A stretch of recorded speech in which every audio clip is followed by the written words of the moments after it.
So I was thinking about something. In this culture where everybody's cutoff game is swole, everybody's cutoff game is strong, I cut you off, cut your mom off, cut your brother off. I'll cut anything off that's toxic. But the problem with that is, many times anything that challenges us, we label it as toxic. What if, just what if, the very thing that we have labeled as toxic, God is using to purge us of all of our toxins? Can you discern when this is not something that you cut off, but this is something that God is using as a gym membership for your faith? But we need wisdom.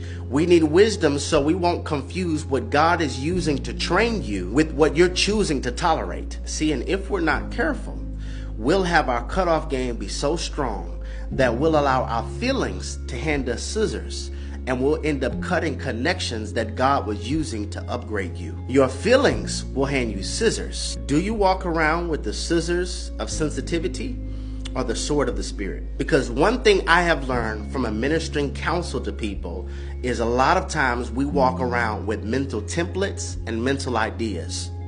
Sometimes we don't miss the person, we miss the idea. I already have the cinematography film in my head on how I want this relationship to work out. So by default, when we meet somebody, we hand them their lines. The lines that matches the mental template in our head, the mental cinematography film in our head. We hand him the lines. We hand her the lines. And sometimes we'll end up cutting people off because we'll label them as toxic. But truthfully, you just handed somebody lines so that they could become the character of the idea that you had in your head. And when they don't meet that idea, I cut them off. Could you be cutting this person off because of the lines that they won't play? Could you have labeled anything that challenges you or holds you accountable as toxic, but it really was something God was using to purge you of your toxins?